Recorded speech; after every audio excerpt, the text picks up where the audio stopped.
I first made my millions of dollars. The first time I ever became a millionaire was with Webcam Studio. Oh, really? I didn't know that. Yeah, this is how I first ever made money. I mean, I was a kickboxing world champion, but kickboxing's not boxing, right? Yeah. So I'd make like $100,000 a fight. You fight 2 or 3 times a year. You pay 20% to your manager. You pay taxes, but you're not rich.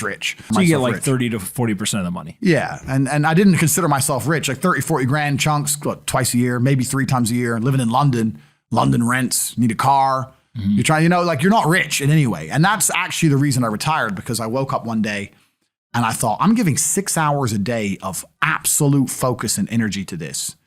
And I believe I'm smart enough that if I put that much tenacity into something else, I can be a multimillionaire. I truly believed that. I was like, I've realized now I've reached the pinnacle of kickboxing. My choice is either to change over to MMA, which I was offered to do earlier in my career, but at the time, the kickboxing contract paid more money. I had to pay the bills, so I went kickboxing. Change over to MMA, learn to wrestle, change over to UFC, blah, blah, blah. But this is also like 7, 8 years ago where even the UFC didn't pay the money it pays now. But the UFC still doesn't pay that much money from what I understand. No, if you're like top 5 or champion, yeah. But most of the dudes you're going to see there in the prelims, they're getting 10 grand a fight, 9 grand a fight. It's nothing, right? So it'd be like starting my career all over again. And at the age of 28, I thought, I don't have the gumption to start again. I've been through hell for this. I've broken my hand 8 times. My ribs have been broken. I don't want to do this all over again. So what do you do when you realize that, hey, maybe I don't want to keep fighting? I decided to get rich. What does that mean to you? When you're sitting there, you're getting, $30,000, $40,000 kind of net on a per fight basis. Is rich to you like, hey, I want a couple $100,000, $1 million, $20 million, $1 billion? I wanted 30 or 40,000 every month. 30 or 40,000 every month. So about $500,000 a year, give or take. Okay. I thought if I had that much money, I could do whatever I wanted. Okay. That's what I decided. So what's step 1 that you do? So step 1 is, maybe that's how we ended up here together, my friend. Step 1 is decided to be very logical about it. Chess player, right? So it's like, I want money. What is money? How do banks work? How does credit work? What's fractional reserve banking? All these things we now know to be the biggest cons of the century, right? So I'm sitting there researching money for days and days and days. And then I get more mad because I'm like, whoa, money's trash and I don't have any. Now I'm really annoyed, right? I thought like everyone else did that, everyone puts their money in the bank and the bank takes some of other people's money and lends it out. I didn't know they invented it from the sky. I still at that point thought money was linked to gold. I didn't know nothing. So I'm learning all this stuff and I'm getting really angry. I'm like, now this is really annoying me. So anyway, I had a piece of paper there and I'm in my research phase and it start writing down some dude on YouTube. I don't know who he was, some dork. He was a pro gold guy. This is before, maybe Bitcoin was probably around then, but like early. He was a pro gold guy saying buy gold, buy gold, buy gold. And he was saying the difference between an asset, a liability, et cetera, et cetera. So I started trying to write down what I had. I was like, I have an apartment, I have a BMW. I'm in good shape, but I already use that for fighting. What can I do? I can play chess. I'm just writing down the things I have and what I'm good at. And then I kind of realized, I was like, I've got like 8 girlfriends. But because I was traveling the world, and if you win, you get a ring girl. It's kind of like she's banging the winner, right? You win a world title, you get to choose the ring girl you want. It's pretty easy, right? So I had a girlfriend in Slovakia, I had a girlfriend in France, I had a girlfriend in England, all these girlfriends. Do they know about each other? No. Okay. But they find out pretty soon.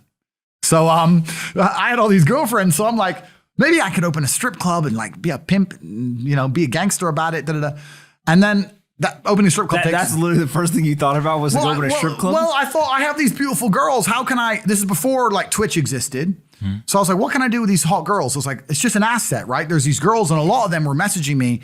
They thought I was this millionaire world champion. They all wanted to come London, live with me and thought I was a big boy millionaire and all this stuff.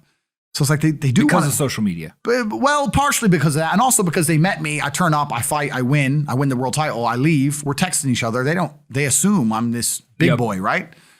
So I'm kind of like, what am I going to do? What am I going to do? I thought, man, I investigated strip clubs, way too much money. But this asset class of beautiful women was kind of on my mind for a few days. And then by absolute coincidence, I stumbled upon somewhere on the internet.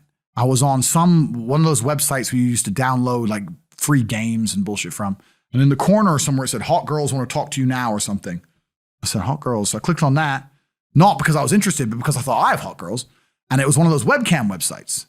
And I was like, so these girls sit here and talk to dudes for money.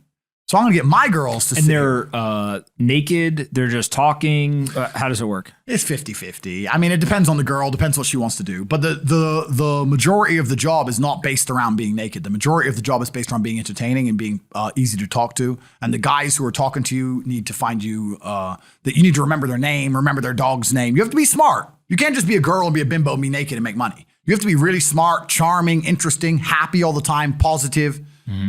And I thought, I'm going to try this. So I messaged all 5 of my girlfriends, told them I had a job for them, explained to them what I was going to do. I was going to launch this company. 4 of them agreed. All 4 flew in, sat around the same table. They're all like, who's she, who's she, who's she? I'm like, well, you're all my girlfriends. 2 more left. And then 2 stayed. And that was the beginning of my little attempt at a webcam empire. And I put the girls there. And my role in it all was I did all the tech side of stuff, which was the first thing, of course. And then also, and I get called a pimp a lot. But and the reason I use the term is because I don't see it as a negative term. I see it as positively inspirational and motivating person. I'd motivate the girls. I'd make sure they did their job properly. If they had a bad day online, I'd come up with a good excuse for them. Oh, it's been a football game. It's been really busy. Don't worry. You're so beautiful. Don't be upset. You did better than her. You did the best today. I keep everything organized, put the schedules together, all that kind of stuff. And is it hard? It's hard because women have to want to work for you. Okay. Women have to want to obey you. That's what's hard. And you don't do that. This is one of the biggest misconceptions. I really want to clear this up. People in the movies and stuff, pimps are like aggressive, mean men. Complete opposite. Pimps are more like James Bond. James Bond's a pimp. He sleeps with a girl to get information. He doesn't care about her. He is absolutely and utterly a pimp. He doesn't hit her. He makes her love him. She does what he wants. He uses sex as a weapon to reward her, and then he disappears. That James Bond is absolutely and utterly a pimp. So I say pimp because everyone calls me a pimp online, tries to go, haha, you're a pimp, like I'm gonna get offended. It's like, no, beautiful women wanted to work for me, and they wanted to work for me because I displayed supreme competence. And they knew if they worked for me, they'd make a lot of money. So whenever I was out, I'd meet a waitress and say, well, look, you're working 10 hours a day for pennies. You can work 10 hours a day for me, make 10 grand a month, 20 grand a month. And over time, I just built up this big little empire of webcam girls. At one point, I had 4 locations, 75 girls working for me. And I was doing. And we say locations, like, explain what goes into a location. I just rent houses. All right. So you rent a house, and in the house, you just literally, hey, go live here. There's like technology set up. Yeah. And then you can basically just sit in front of the computer and literally be on the other end of one of these webcams. Yeah. And guys are paying by the minute, by the hour, whatever, to talk to you. Yeah. It's their choice whether they are doing it fully clothed, just talking, getting naked, whatever, and then you're taking some cut of it. Yeah, basically. So I had girls who would live in the house, and that was pretty impressive. I just broke down the webcam business. Bang, you done it, man. You nailed it. No background information. Yeah, you nailed it. You nailed it. You nailed it. So the girls who lived in the house would have set amount of hours they want to do, and then we'd have rooms that they could book in and do X amount of hours. A girl could come and do 1 a week or whatever. We'd have rooms they could share. And then, very much exactly like you said. They'd go online, they'd do their hours, they'd have their regular customers, they'd get their money.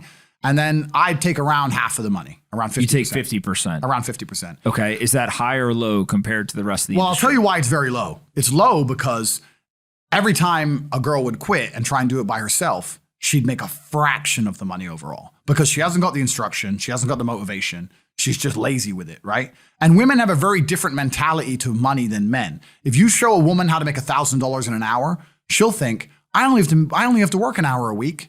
Whereas if you show a man how to make $1,000 an hour, he thinks, I can make $18,000 a day. That's the difference between us. So if I had a girl working for me making $20,000, she got 10, I got 10. If she quit, she'd make 3 for herself, if that.